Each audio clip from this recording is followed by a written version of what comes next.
Today we've got a bunch of newly released tech upgrades for your desk setup, both for productivity and gaming. It's one of my favorite things to talk about. Let's get into it. First up is the MCHOSE UT98 mechanical keyboard. This is a 98% size mechanical, and it's actually a collaboration with Unbox Therapy. Getting into some of the basics, the body of the keyboard is unfortunately not made of metal. This is a plastic build, but I will say the plastic does feel pretty good, and it does feel overall pretty premium for the $99 price tag. Covers just about everything you'd want from a mechanical keyboard. You can run it wired or with a 2.4 gigahertz dongle, or you can run it through Bluetooth, connect multiple devices. It works on Windows and Mac. They had two different colorways. This was the Retro Therapy edition, and they had two different switches available. It seemed like the main focus was on the silent linear peach switches. I'm personally a fan of really loud, thocky type of keyboards, so the silent switches didn't really interest me very much. What I ended up getting were the icy creamsicle switches. I think it feels and sounds great. It's really nice and snappy. They use double shot PBT keycaps that I think also look and feel great. They do have a couple of branded keycaps that they give you with the MCHOSE Unbox Therapy logo, and the escape key comes with a hat option.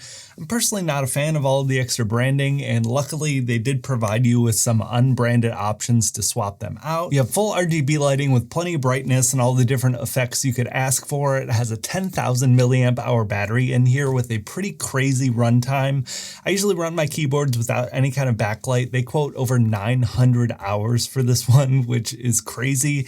I haven't actually needed to charge this since I got it. It's been my main keyboard for a few weeks now. It's unfortunately not QMK or VIA compatible, but they do have their own custom software to be able to program macros and different customizations here. It also feels really well thought through with a ton of extra little touches around. You have a little volume control scroll knob through the center between the number pad and the main keyboard. You have dual stage feet underneath, so you can really angle it out to the ideal ergo for you. They have a storage spot for the 2.4 gigahertz dongle, which is always really nice. I'm constantly swapping out different keyboards to test around here, and it's tough to keep track of them if they don't have like on keyboard storage. You know, the standard version here with just the keyboard is launching on Kickstarter at $99. They do have a deluxe version available as well that I think is $149. It comes with a wrist rest and a pretty large mouse pad if you want to check that out. As someone that didn't really care about the collab aspect of this, I am really happy with the keyboard. I love the look and design.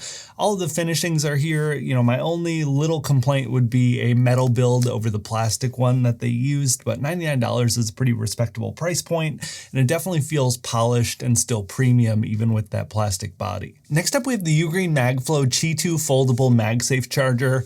I actually picked this up on Prime Day a few weeks back and thought it would be a really great thing to talk about. It's not necessarily my favorite Qi 2 charger, but I think it is the best all-in-one option if you're looking for something that's going to look and feel really good on your desk, but also be really portable to take on the go for traveling. Folded up, it measures 2.4 inches by 2.4 inches, and it's only 1.5 inches thick. It weighs 7.5 ounces, and folded out here, you can see that it does expand out to a proper, stand charger for the desk. It's Qi 2, so you have a full 15-watt charger for your phone, as well as 5 watts for wireless charging of your headphones.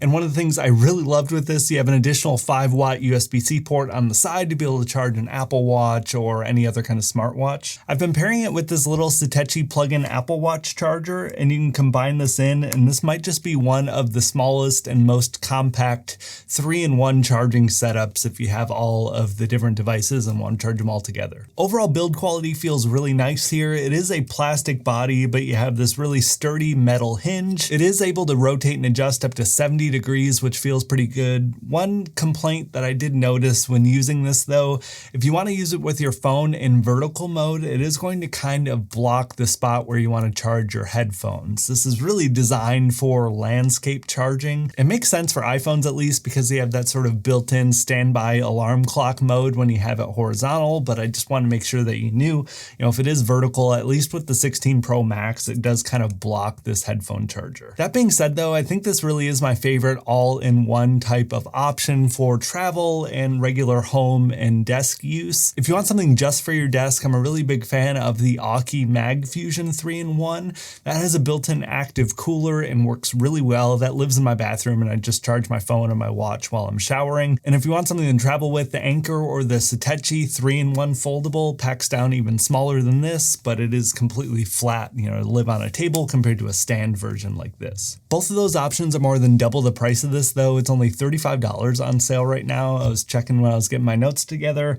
Worth a closer look if you're in the market for something like this. I love wireless charging. It is just so much more convenient. Finally got myself a proper gaming mouse. This is the Pulsar Xlite Crazylight. I've been shopping around for the past few weeks and trying to figure out what option was best. I didn't realize this one just came out when I bought it, so I thought it would be perfect. There weren't really very many videos about this. The X2 Crazylight from Pulsar got a ton of hype a few months ago in that release. This is essentially an ergo version of that mouse, and it's the same size as my previous Xlite V2 Mini. It's designed for a right-hand palm grip. It measures 4.55 inches by 2.5 inches, and at the thickest part, it is 1.6 inches. Definitely very small, but for some reason this feels really great even with my slightly larger hands. I thought my previous Xlite V2 was pretty good, but this improves in almost every area, first and foremost being the weight. It only weighs 43 grams with the stock full-size skates, and you can get that down to 40 or 41 grams if you want to use the smaller dot skates. Has up to an 8K polling rate and 32,000 DPI. Worth mentioning as well, it includes the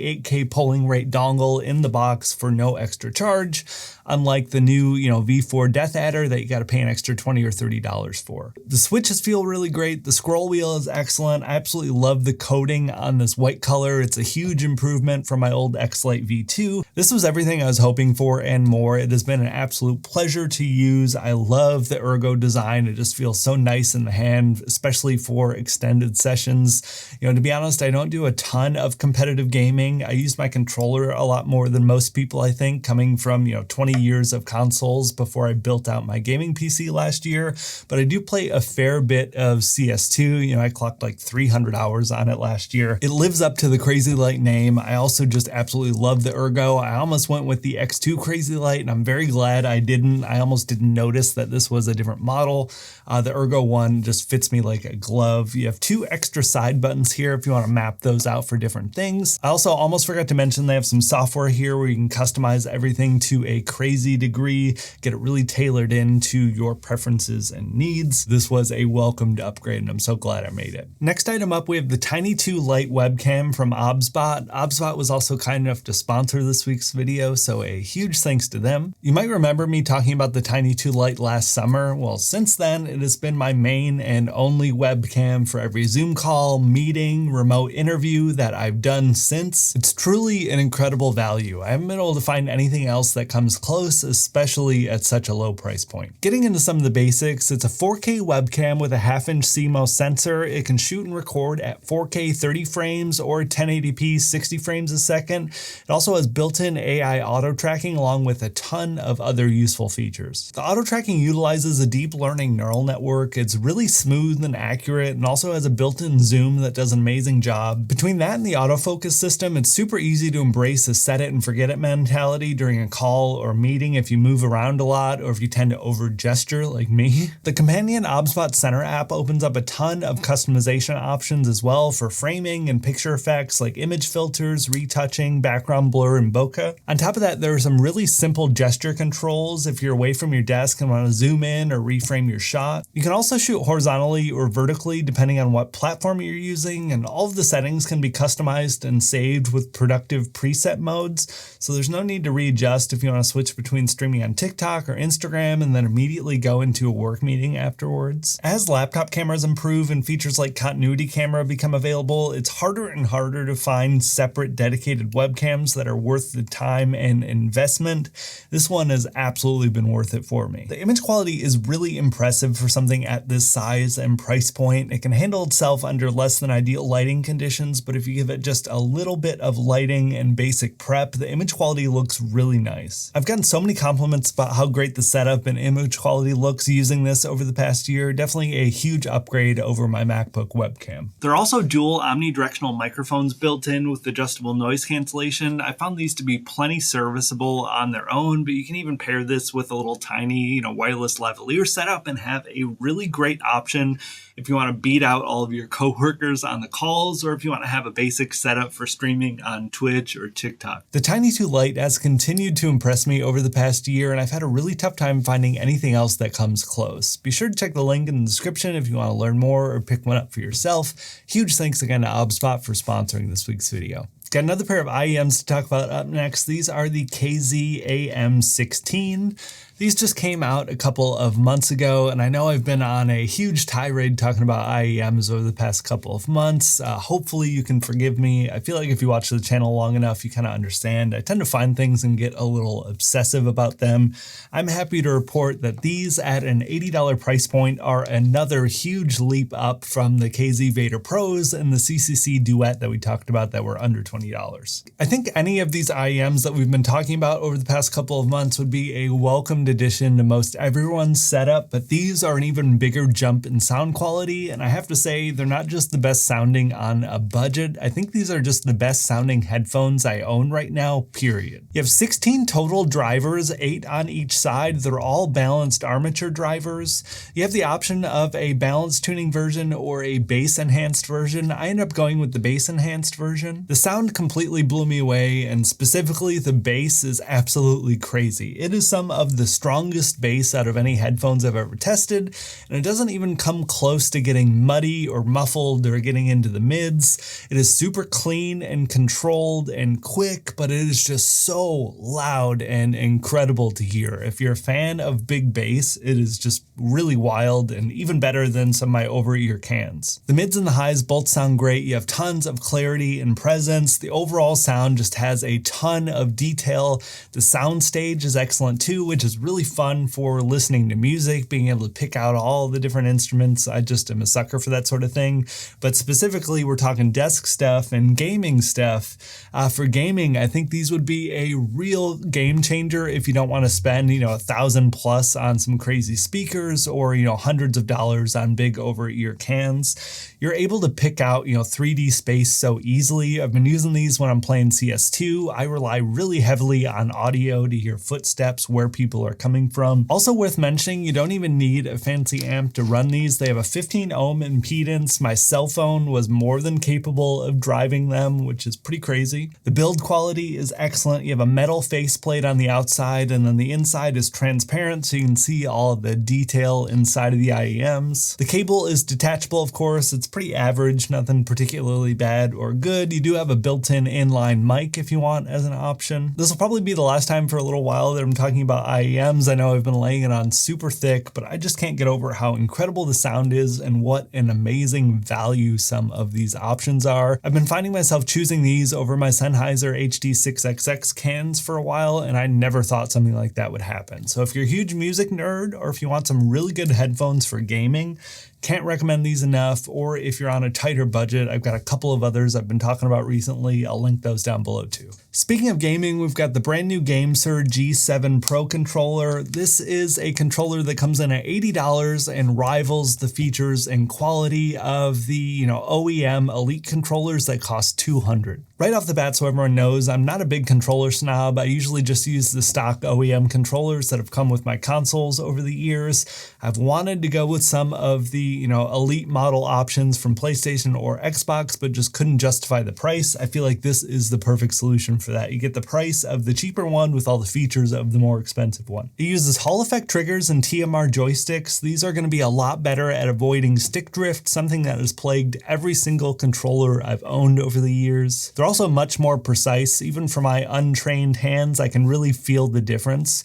You have a ton of extra buttons available on here as well. You have 2 buttons on the back as well as an extra set on the top. Those are fully customizable on the app. You can also customize a ton of other options with the joysticks and things. It's pretty wild the amount of detail you can get into. You have 4 rumble motors, 2 in the main body and 2 in the triggers. They feel excellent. Definitely a huge upgrade from the stock Xbox controller. The faceplate and the grips are removable as well. They don't sell any alternative options right now, but hopefully that's something they can add down the line. You can customize this further. At the very least, if there are any issues, you might be able to buy replacement pieces if needed to extend the life. You get 3 different D-pad options in the box. You can customize it to whatever shape or style you want. It actually uses these little micro optical switches for the ABXY as well as the D-pad buttons. They feel and sound like little mouse clicks. It is incredibly satisfying. You have a USB-C port on the top, but you also have a 3.5mm audio jack jack on the bottom that'll work with both the 2.4 gigahertz dongle as well as using it wired. Connectivity was really the main flaw I could see here, and it's really not an issue if you're using this only on PC. For Xbox, you can only run this thing wired. That makes it a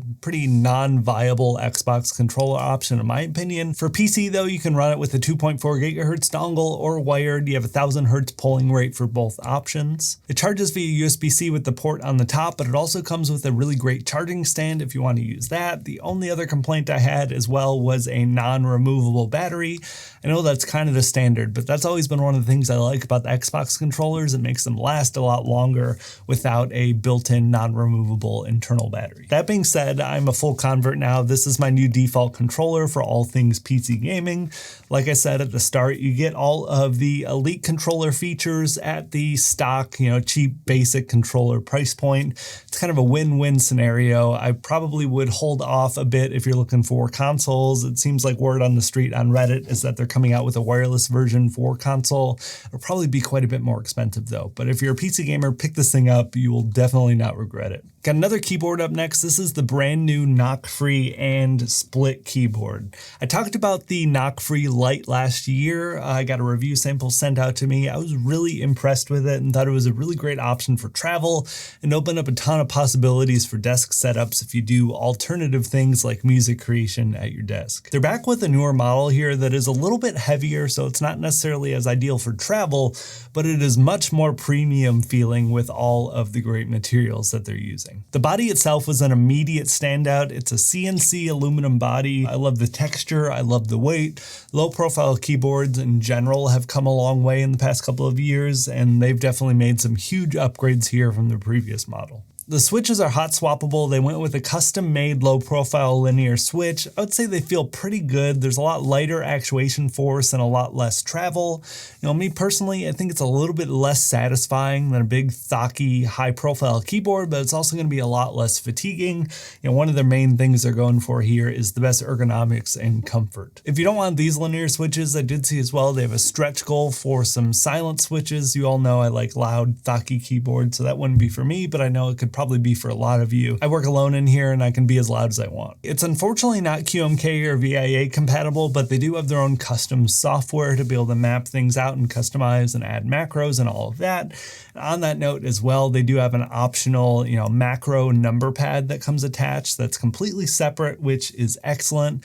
I'm left-handed and love being able to have the macro pad on the left-hand side. And even if you're not left-handed, that just leaves more room for your mouse if you're gaming. It runs wired or with Bluetooth or a 2.4 gigahertz dongle. Also worth mentioning that one single dongle will handle all three pieces here simultaneously. I found that to be extremely satisfying. You do have a little dongle storage spot on the side here as well that closes in with magnets. It feels very premium and weighty. The overall package here just feels incredibly polished and nice and premium. The split design is something I'm kind of torn on, to be honest. It's not something that I generally like to use day to day. I never learned how to properly type with hand placement. I tend to favor my left hand for a lot more than I'm supposed to, so I don't usually like to use the split design on a day-to-day basis. But where the split comes in handy for me specifically, we talked about travel earlier, but at my home desk, it's just really nice to have this split for making music. I can have my MIDI keyboard in the center and still have easy access to my keyboard and all of the controls. Really good option as well if you're working with notes and have a physical notepad, or if your cat likes to hang out with you when you're working, have your cat lay down in the center, you can still get all your work done. I found those applications to be incredibly satisfying, but if you actually know how to type properly, unlike myself, the split design is going to be a lot better on your wrists and just overall more relaxed for the ergo. The price is pretty steep here. The full MSRP launch price is going to be $349. They're selling it on Kickstarter right now for $239. I think that's just kind of comes with the territory when you have these really niche ergo products. You're going to pay a bit of a premium for that. On top of that, all of the premium materials used here. I remember having a bit of an issue with that with the NocFree Lite. I will say it feels a lot better to pay a premium when you have all of these great materials. So something to consider. Steep price point, but very specialized and niche. I think they did a great job with it. Definitely worth a closer look if you do any music production specifically, or if you just want the best ergo possible if you're in all those crazy types of setups. Next up, we have the Megalodon triple knob macro pad.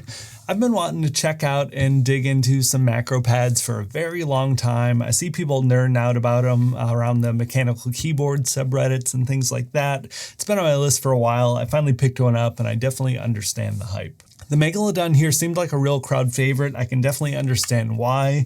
And when I first opened it, the overall build quality here is excellent. The top faceplate is aluminum and the bottom is acrylic. You have 16 keys here that are fully customizable with VIA. To be honest, it's a little more daunting than I was anticipating. It's going to take me some time to learn and get used to everything and get everything set up for my own usage.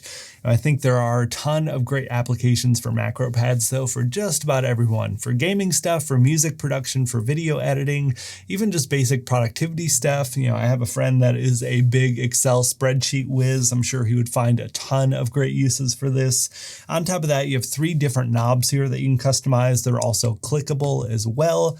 Underneath, you have Gatoron yellow switches that it comes with by default, but they're hot swappable, so you can put in whatever you wanted if you have a switch preference and some spares on hand. The keycaps that you get are gray and black split. I actually 3D printed some keycaps to be able to change out the colors. I thought it would be fun and I just wanted to test the 3D printer to see how they came out. I think it'd be really cool to be able to tailor it to the different setups. I'm always changing out my keyboards and my desk layouts and everything. I'm going to tinker around with this a little bit more and get back to everyone once I'm a little more knowledgeable, but the build quality was really good and I was just excited and wanted to share with everyone. So check this out if you're in the market for a macro pad.